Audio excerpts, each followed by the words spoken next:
سلام علاتكم اور حضراتكم ابزا فيديو زياده ما انتينا نمار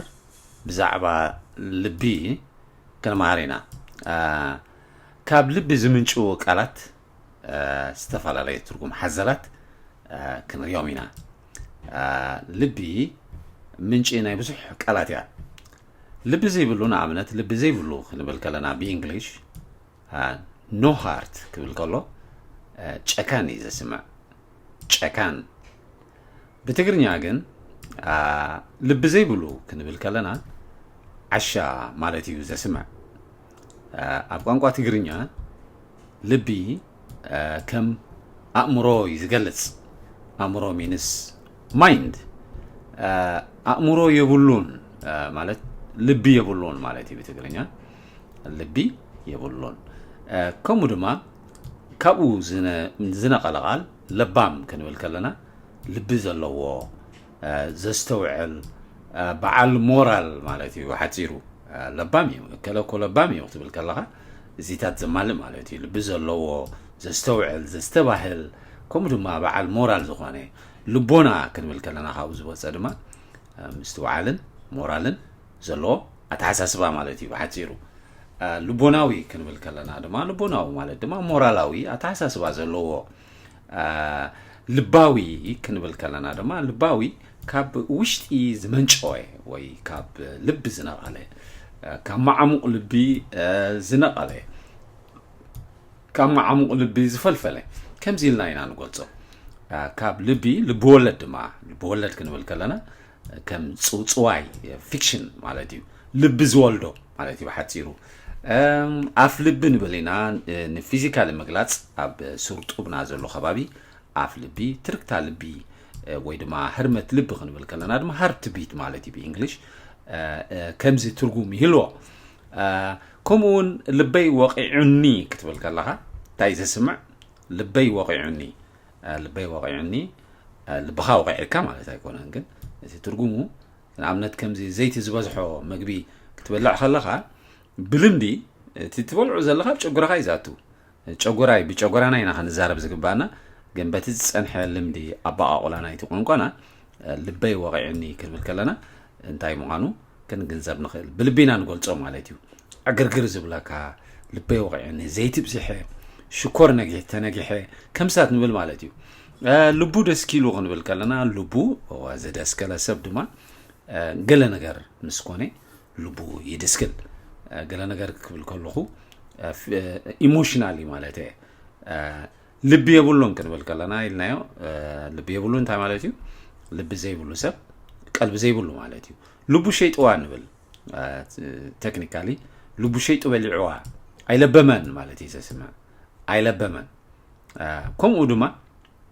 ልቢ ሃቦ ንብል ኣእምሮ ሃቦ ልቢ ገበረን ኣይሸወተን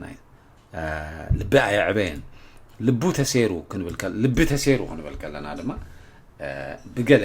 ምኽንያት ልቢ እንታይ ኮይና ማለት እዩ ልቢ ተሰይሩ ክንብል ከለና ሲ ኣብዚ እዋን ልቢ ተሰይሩ ማለት ሰብ ሓድሕዱ ፍቅሪ ሲኢኑ ማለት እዩ ሓፂሩ ልበይ ተሰይሩ ክትብል ከለኻ ንተፍቅሮ ሰብ ዘይተጸበኻዮ እንተ ሕማቅ ገይሩካ ልበይ ሰይሩ ትብል ልቢ ተሪሩ ክትብል ከለኻ ድማ ፍቅሪ ፍቅሪ ክሃድም ከሎ ማለት እዩ ልቢ ተሪሩ ማለት ከምዚ ምድግጋፍን ምፍቃርን ሰላምታን ክጠፍእ ከሎ ልቢ ተሪሩ ልቢ ርሒቁ ድማ ከምኡ ማለት እዩ ንሰብ ምጸላኻዮ ልብኻ ተርሐቕ ልቢ ርሒቁ ልበይ ዝሕሊሉ ክትብል ከለኻ ድማ ገለ ነገር ገለ ኾንካ ጸኒሕካ ድሓር ወይ ጽቡቕ ኒውስ ዲኻ ሰሚዕኻ ማለት ዝኾነ ወሬ ጽቡቕ ነገር ወይ ዝሕሊሉ ልበይ ዝሕሊሉ ሕጂ ትብል ወይ ድማ ገለ ነገር ድማኒ ጸሚኻ ጸኒሕኻ ማይ ወይ ልበይ ዝሕሊሉ ማይ ምሰተኻ ልበይ ዝሕሊሉ ትብል ልበይ ኣይረግአትን ክትብል ከለኻ ድማ ልብኻ ገለ ነገር ወይ ፈሪሓ ድያ ወይ ሻቁሎት ድዩ ዘለካ ልበይ ኣይረግአትን ልበይ ኣይ ዓረፈትን ልበይ ኣይደቀስኩ ማለት ኣይደቀስኩን ማለት እዩ ዘስምዕ ንሰብ ድማ ልበ ኣይዕበየን ክትብል ከለኻ he is not seasoned ኣይበሰለን ማለት እዩ ሓፂሩ ልበይ ኣይዕበየን ልበይ ጠልጠሊላ ክትብል ከለኻ ድማ ልበይ ጠልጠሊላ መንጎላ ማለት እዩ ብሓጺሩሲ ጠልጠል ዘብለካ ኩነታት ኣሎ ማለት እዩ ልበይ ተረጊላ በቃ ፍርሕድዩ ብጭንቀት ድዩ ተረጊላ ልቡ ሰተት ኢላ ሰንቢሉ ማለት እዩ ልቡ ሰተት ኢላ ክትብል ከለኻ ሰንቢሉ ልቡ ሞሊቁ በቃ ፈሪሑ ማለት እዩ ሙሉቕ ኢሉ ልቢ ሰኹዐን ክትብል ከለኻ ድማ ሂዝ ናይቭ ማለት ሲ ልቢ ሰኹዐን ገና እዚ ቆልዓሲ ልቢ ኣይሰኹዐን ዘሎ ኣይለበመን ዘሎ ንምባል የስምዕ ልቡ ኣይርከብን እዩ ተልና ድማ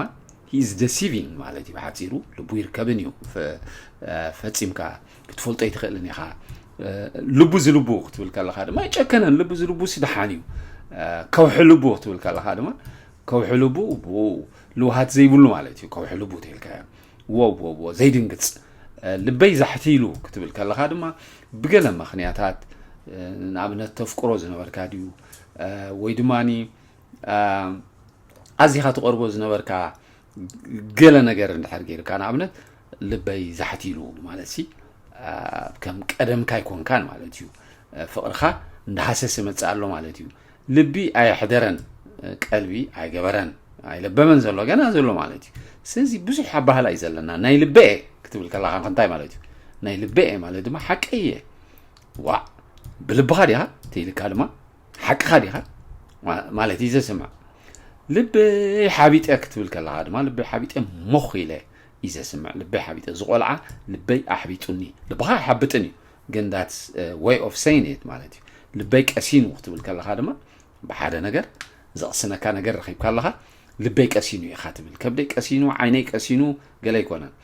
ልበይ ተቆልዩ ድማ በንጻሩ ማለት እዩ ቅልውሉ ኣሜን ቅልውሉ ክብለካ ከሎ ተቆልዩ ማለት ብፍርሒ ድዩ ብጭንቀት ድዩ ብዝኾነ ዘሰክፈካ ነገር ማለት እዩ ልበይ ቶግ ኢላ ክትብል ከለኻ ድማ በቃ ልበይ ቶግ ኢላ እንድሕር ኢልካ ንኣብነት ዝሕረቐካ ነገር እንድሕር ኣሎ ኢኻ ኹም ትብል ልቡ ዘንጊዑ ክትብል ከለኻ ድማ ልቡ ዘንጊዑ ንዓቢ ሰብ ንኣብነት ልቡ ዘንጊዑ እንድሕር ኢልካ ክርስዕ ጀሚሩ ማለት እዩ ከላሊ ኣይከኣለን ልቡ ፈኺሱ ክትብል ከለኻ ድማ ንኣብነት ሓደ ሰኽራም እንድሕር ኮይኑ ዝሰቲ ገለ ልቡ ይፎክስ ወይ ብዕድመ ዝኸደ ልቡ ፈኺሱ ማለት ሲ ቁኑዕ ዘረባ ንኽዛረብ እውን ትብዓት የብሉን ማለት እዩ ልቡ ሓዊ ኮይኑ ክትብል ከለኻ ድማ ንኣብነት ሓሚሙ እንድሕር ኮይኑ ወይ ገለ ልቡ ሓዊ ኮይኑ ወይ ረሲኑ ኣሎ ማለት እዩ ብሕርቃን ድዩ ገለ ከምዚታት ድማ ንጥቀም ኢና ልቡ ተተኪሱ ከምኡ ከምዚ ዝበልናዮ ብላዕሊ ልቡ ቶግ ኢላ ዝበልናዮ እዚ ልቡ ተተኪሱ ሓደ ትርጉም እዩ ዘለዎ ልቡ ተሓዊፁ ድማ ሓደ ነገር ንኣብነት ገለ ነገር ክትሰምዕ በቃ ታንጢኻሉ ዘለኻ ነገር ትወፅ ማለት እዩ ልቡ ተሓዊፁ ንብል ኢና ልብና ኣይረገአን ማለት ልብና ኣብ ሻቕሎት እዩ ዘሎ ማለት እዩ ሓፂሩ ምስ ልቡ እዩ ተወሊዱ ክትብሎ ከለኻ ንሰብ ድማ ለባም ኮይኑ እዩ ተወሊዱ he is already intelligent person እዩ ማለት እዩ ልብኻ ይተሃቦ ድማ don't trust him ብእንግሊሽ ብሓፂሩኹም የስምዕ ልቡ ጉድጓድ እዩ ክትብል ከለኻ ድማ he is sneaking ማለት ሲ ልቡ ጉድጓድ እዩ ተልካ ክትፈልጦ ይትኽእልን ኢኻ ማለት እዩ ልቡ እንታይ ማለት እዩ ጠቢሕኻ ክትፈልጦ ኣይትኽእልን ኢኻ ሰብ ብደገ ክትፈልጦ ኣይትኽእልን ኢኻ የስምዕ ማለት እዩ ግርም ሃና ልቡ ወፂኡለይ ክትብል ከለኻ ድማ ሃና ልቡ ወፂኡለይ ሕርቃኑ ኩሉ ኣውፂኡለይ ማለት እዩ ልቢ ዝገበርኩም ተልካ ድማ ልቢ ዝገበርኩም በዚ ኸፈሉ ተልካ ልቢ ዝገበርኩም ዝዓበኹም ማለት እዩ ልቢ ዝገበርኩም ዝዓበኹም እቶም ልቢ ዝገበርኩም በዝኹኑ ተይለ ዝዓበኹም የስምዕ እዩ ልቢ ዝገበረ ድማ ዝበሰለ ድማ የስምዕ ነብሱ ውፅኡ ልቢ ዝገበረ ወይ ልቢ ማለት እዩ ዝበሰለ ሰብ ነብሱ ውፅኡ ማለት እዩ ትለባም ዝኾነ ትዘስተውዕል ማለት እዩ ልብኻ ይተትርር ክትብሎ ከለኻ ንሰብ ድማ እንታይ ማለት እዩ ልብኻ ይተትርር ኣይትጨክን ማለት እዩ ልቢ ኣዕቢ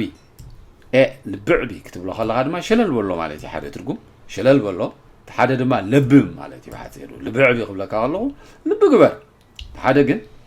ሸለል በሎ ማለት እዩ ልቢ ዕቢኻ ግደፎ ተኾንካ ዳ تقولوا مالتي نسنت كا يبليل كا حجس أبز حياة مالتي بحتصيروا شلل والله لب عبي كم زخن بالمخل لبي نلبي توهاي بناقت بالكلا هذا ما وي أجري مالتي تسمع معنا مالتي لبنا لب توهاينا كفوت لبي كتب الكلا هذا ما open minded مالتي كفوت لبي بنصهنا لبخا خفيت كا مالتي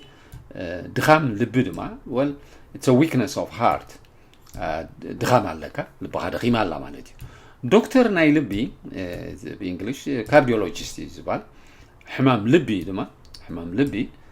heart disease حمام لبخات حميمة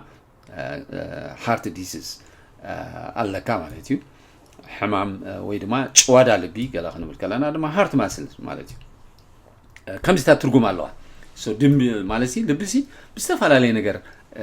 كنقلت أنا خلينا أبزح نجار دما تأتو مقانا هاينا نزارة بزلنا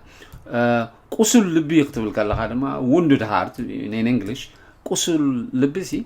لبي قاسي له already بزخانة نجار بحرك عنديو بحماق زخانة كونتات تنكيف كاديو لبخا قاسيلو لبو قاسيلو كم زيتاتي لنا نزارة بينا كابز الزنا على دماني